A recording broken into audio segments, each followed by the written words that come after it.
Today on EcksToo, I want to dive into something in Star Wars Squadrons that I feel a lot of players from low to high skill tiers are suffering, but not really talking too much about. It's a little bit of a difficult conversation per se, but to anybody that's new to Star Wars Squadrons, I feel like this is relatively necessary to know before going into ranked gameplay. The topic I'm talking about is ranked placements and matchmaking. They're one in the same and share the same problem, but I don't think this is a developer problem or a game problem. If anything, I think a lot of people knew this was going to happen eventually. I did discuss and dive into this about 2 months ago in our How Successful is Star Wars Squadrons Since Launch video. And in that video, I did mention that there was going to be a time where the player base for Star Wars Squadrons was going to dwindle. So without further ado, let's get into the video and why this is the case.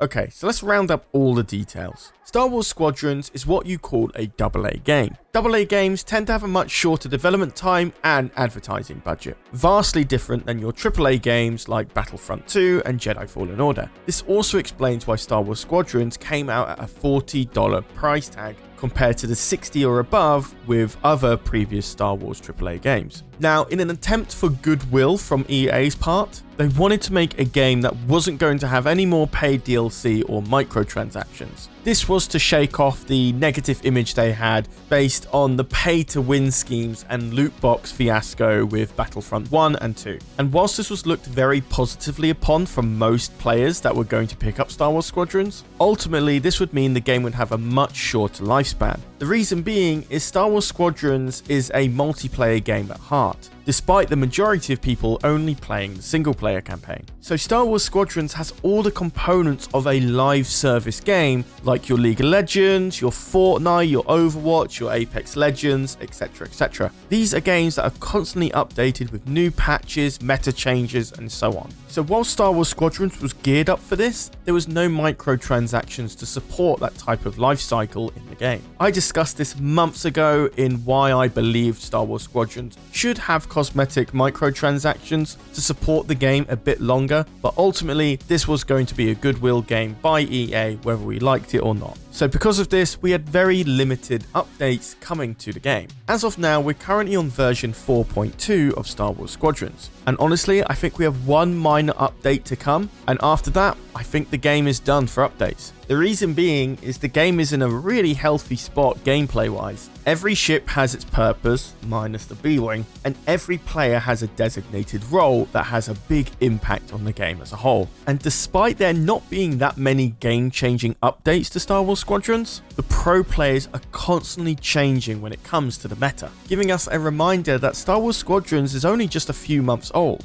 And to this day, many players are discovering more efficient ways of beating the enemy team. However, with content updates no longer coming to the game, the Christmas bump now being completely over, and Battlefront 2 having a big spotlight on the Star Wars multiplayer game genre by becoming free on the Epic Game Store, by the way, it kinda seems that Star Wars Squadrons isn't going to have any new bump in players anytime soon. And the reason I'm confident in saying that is we already know EA Motive is working on their next game and it isn't going to be Star Wars. So with that all said and done, let's look at the matchmaking and placement matches for Season 3 that has been a bit of a sore point for a few new players and some expert players. For me, I was about to hit into Legend. For Eckhartsladder, who I almost play all the time with, he was in Galactic Ace, the highest of what you can achieve in the ranking system. So when we were doing our placement matches, we were constantly going against some of the biggest pro players there is on Star Wars Squadrons. And as a result, we were being placed in Hotshot 2 or 3. Scout Whacker, who is one of the best interceptor players in the game right now, he only got placed Hero 1, which is considered mid-tier. So my only assumption for this is whatever rank you got in Season 2 does not matter when you're doing your placements for Season 3. The reason for this is because in Season 2, the highest you could get placed at the beginning of the season was up to Hero 5, later then being pushed into Valiant 1 or 2. So despite these pro players playing these games against other pro players, they're still being placed in Hero at the beginning of the season, which is very low and does not reflect their actual skill level. Now, this isn't an uncommon strategy. The concept of restarting a season is so that players can grind back up the ladder. The game gets kind of stale and boring if you're always at the top. but considering the player base is much lower considering how it was in December or November, it means that new players that are just joining the game right now, they're going to have an awful time in their placement matches. This is why you see some genuine hotshot or low hero players being match made with players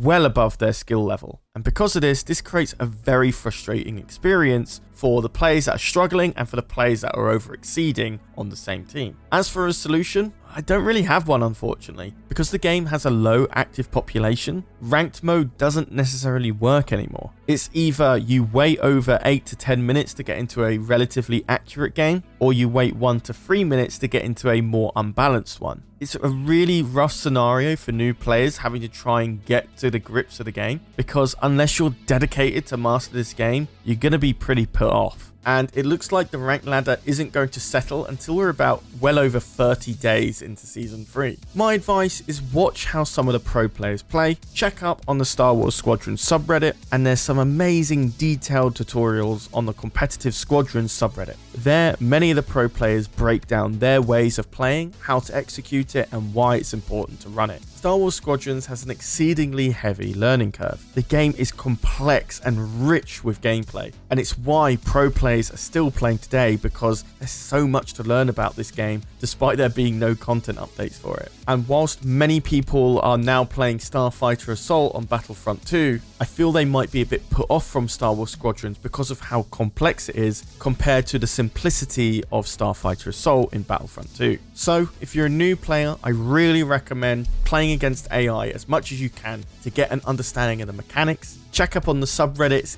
get all that information on how you can learn things like drifting, getting better aim, what ships do best in certain situations, and most importantly, what loadouts you want to run and how they affect your gameplay. At this point onwards, if you want to get the most out of Star Wars Squadrons and you're a new player, you really have to dive into the deep end fast. Because while the placement matches and matchmaking for Season 3 is a bit rocky, it's certainly not going to get any better in Season 4. And again, this has got nothing to do with the developers, it's got nothing to do with the game. At the end of the day, it's a AA game that was never going to have any microtransactions to support its development, and personally, I've definitely had its money's worth in enjoyment playing the game. And personally, I hope you can too. But I want to pass this over to you. Are you a new Star Wars Squadrons player? And if so, how are you finding it? Do you think what I've said is true, or perhaps I'm just over dramatizing it? And for people who have played Star Wars Squadrons a lot, what's your thought on the matters? Do you think this is an issue? Or perhaps your placement matches have been a bit of a breeze? Let me know your thoughts and opinions in the comments down below.